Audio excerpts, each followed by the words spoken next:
Көп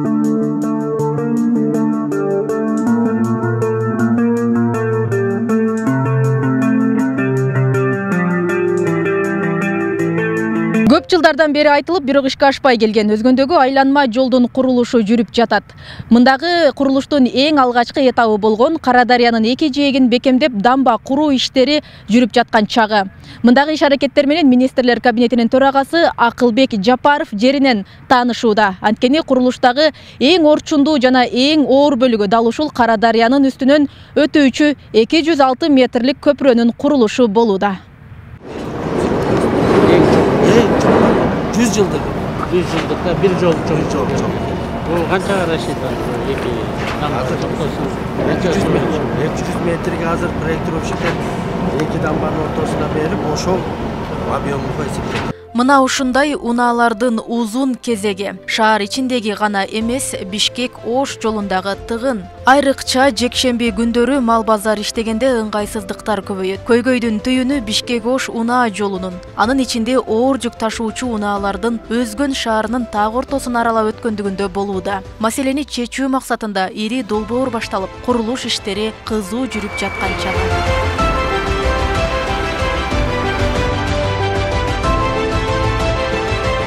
Көп жылдан бeri Өзгөн шаарынын көйгөйлүү маселелер бул автотыгын болчу.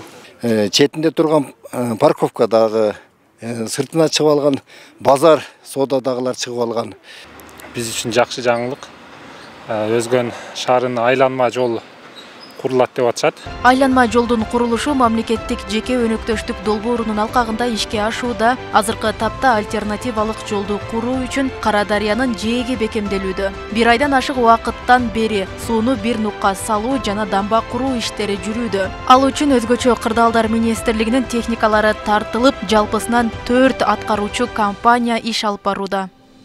31 мартка чейин бүтүрүшүбүз керек дамбанын курулушун. Себеби суу сезону бүтүп калат. Дамба негизинен узундугу 4551 метр, эки жээк биригип 4 километр 551 метр болуп атат. Эми дамбанын аралыгы 200 метр.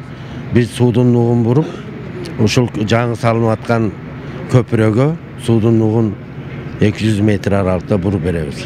Ал арада жаңы жолду курууда асфальттын түбүнө төшөлүүчү топурактар басылууда. Карадарыяга болсо 200 метр узундуктагы көпүрө да курулат. Долбоордун жүрүшү менен жеринде таанышкан министрлер кабинетинин төрагасы убагында бүткөрүү тапшырмасын берди. Жаңы жол 4 тилкелүү болот, эни 32 метрди түзөт. Курулуштун баасы 2 миллиард 600 миллион сомго болжолдонууда. Айланма жол бүтсө азыркы каттам 9 чакырымга кыскарат жана эң негизгиси Өзгөн шаарынын ичиндеги жол тыгыны жоюлат. Долбоордун эми Кудайым буйрса деп атабыз. Мынакей ушу ишмерчемделген убактысы 1 жылдын ичинде, мынакей ушу жылдын аягына чейин Кудайым буйрса ушу биз да сүйлөшүп атабыз, бардык шарттарды чечип атабыз. Ошондой шарттын баары чечилип турган ушундай бүгүнкү күндө ушундай жол иш ушундай нукта кетсе, Кудайым буйрса жылдын аягына чейин бүтүп калабыз. Өлкөнүн түндүгү менен түштүгүн байланыштырган стратегиялык Бишкек-Ош жолунун узундугу 700 чакырымга созулат. Ал эми Бишкек-Ош магистралында Өзгөн шаарын айланып өтүүчү жол куруу боюнча жарлыкка президент Садыр Жапаров 20 декабрда кол койгон. Роза Акматжан кызы, Адилбек Абдакимов, Ош ТВ.